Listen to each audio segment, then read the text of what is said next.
देखिए, Israel Hamas युद्ध से जुड़ी एक और बड़ी खबर इस वक्त की आपको बता देते हैं। इजरायल की सेना के प्रमुख ने सैनिकों को संबोधित करते हुए एक बड़ा बयान जारी किया है। इजरायल की सेना के प्रमुख कह रहे हैं कि हम अभी युद्ध के हालात में रहेंगे। ये इजरायल की संप्रभुता पर हमला है। हम हमास के आतंकवादियों पर पूरी ताकत से हमला करेंगे। हर संभव हालात के लिए हम पूरी तरीके से तैयार हैं। मुश्किल और लंबी लड़ाई के लिए आप तैयार रहें, हम ये जंग जीतेंगे। तो ये जो बयान है वो दिया गया है इजरायल की सेना के प्रमुख की तरफ से।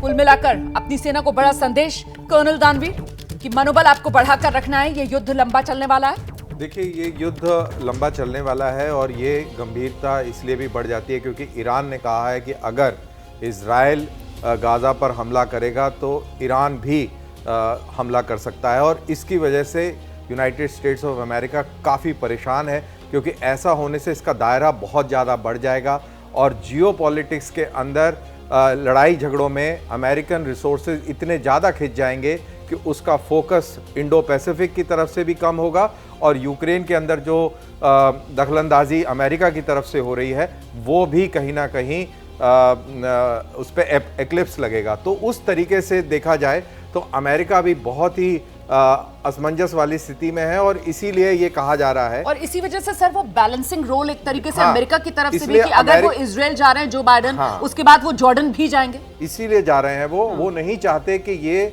जंग जो है इतनी बड़े एस्केलेट करे कि बहुत बड़ा इसका दायरा हो जाए और पूरा मिडिल ईस्ट इसके ग्रस्त में आ जाए। तो फिर मतलब ये मामला जो है अब आकर टिकता है जो बाइडेन की इजरायल विजिट से। वो इजरायल आते हैं, क्या बात होती है, वो जॉर्डन जाते हैं, क्या बात होती है, क्या कोई बीच का रास्ता निकल पाता है या नहीं। अगर बीच का रास्ता निकलता है तो फिर मामला जो है वो सीमित दायरे में रहेगा और अगर नहीं तो फिर तैयार रहे दुनिया वर्ल्ड वॉर 3 के लिए। इनफैक्ट ये मामला बिल्कुल सुलझना चाहिए क्योंकि इसके अंदर देखिए बहुत सारे निर्दोष अनआर्म्ड सिविलियंस हैं, लाखों की तादाद में है। बहुत भारी कोलैटरल होगा, बहुत भारी नुकसान होगा और अगर ऐसा होता है तो आप ध्रुवीकरण की तरफ ध्यान दें तो कितना ज़बरदस्त दुनिया के अंदर ध्रुवीकरण होगा।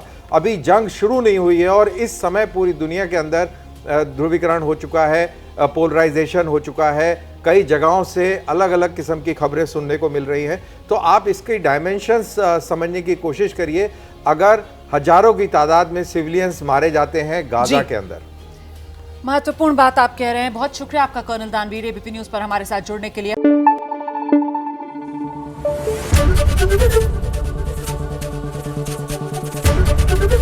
एबीपी न्यूज आपको रखे आगे।